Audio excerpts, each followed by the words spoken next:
Welcome. Today we're doing a deep dive into really 3 decades of RC history.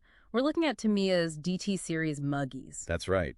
The entry-level 2WD line. Yeah, the foundational stuff. Our sources track the whole journey, from the DT-01 right up to the brand new DT-04. And this line, you could argue, it's kind of the main gateway into the hobby now, taking over from legends like the Grasshopper or the Hornet.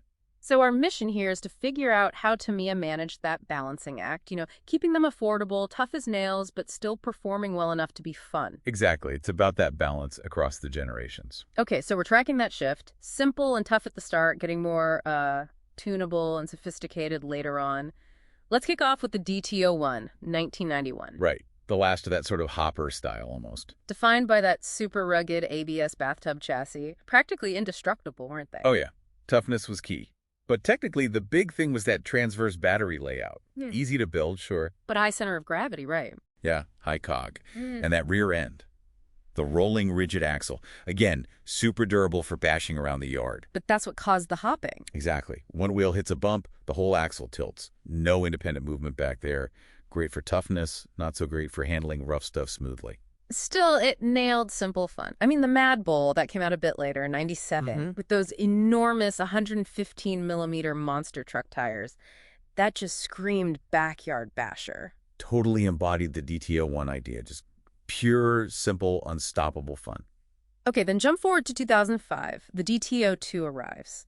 And this wasn't just an update, was it? No, absolutely not. This was a revolution, really. A total ground-up redesign. They ditched that rigid axle thinking entirely. And the biggest change, the battery. The battery layout, absolutely. They switched to a longitudinal setup.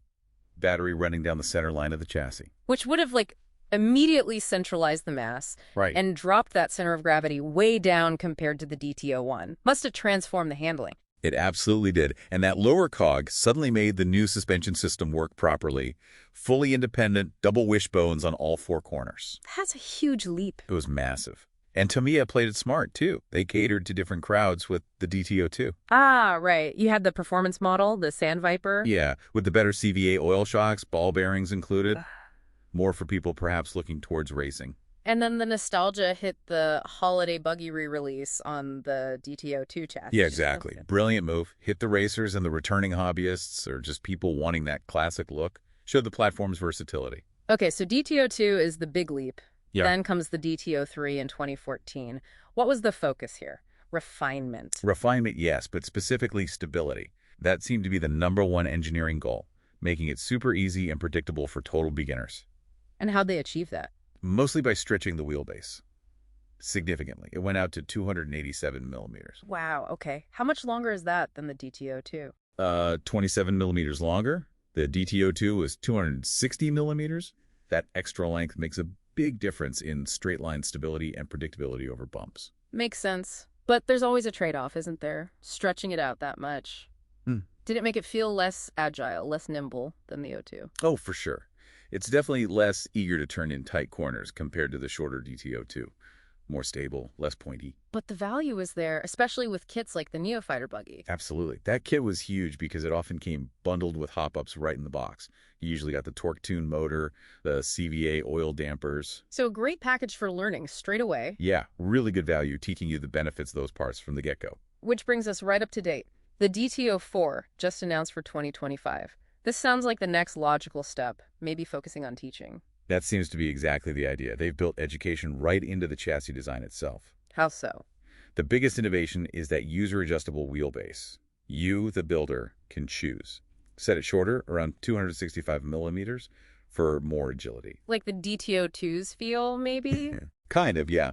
Or you can set it longer, about 280 millimeters, for more stability, closer to the DT-03. Ah, so it's a hands-on lesson. You can physically change it and feel the difference between agility and stability. Exactly. It teaches that fundamental engineering trade-off directly. Plus, they've improved the steering. It's now a 3-piece setup with proper adjustable turnbuckles for fine-tuning. More precise. Okay, that's really cool. So linking this back, millions of DT-02s and DT-03s are out there, right? And lots of part swap between them. Quite a bit of cross-compatibility, yeah. If you've got one of those and want to start learning about tuning through upgrades like the DT-04 encourages, What are the absolute essentials, the first things you should do? Right. The first, most critical upgrade, no question, is getting rid of the stock plastic or metal bushings. Bearings. Full set of ball bearings, usually 1150 size for these kits. It cuts down friction massively. You'll notice more speed, longer run times, even with the basic motor. It's night and day. Okay, step one. Bearings. Less friction, more efficiency. What's next for improving control? Then you look at the drivetrain, getting the power down smoothly, especially if you run on looser surfaces like dirt or gravel. It's a differential. Yep. Upgrading to the Tamiya ball differential set. Uh-huh. And while you're there, the assembly universal shafts, the CVDs. Why those two together? The ball diff lets you tune how the power splits between the rear wheels much smoother than the stock gear diff, especially on low grip. And the universal shafts deliver that power more efficiently and reliably, especially with the suspension moving. It's about precise power delivery, the next step in learning control. Makes sense. So bearings first for efficiency, then ball diff, and universals for smoother, tunable power. That's the core path for learning on these platforms. It really is remarkable, the DT line.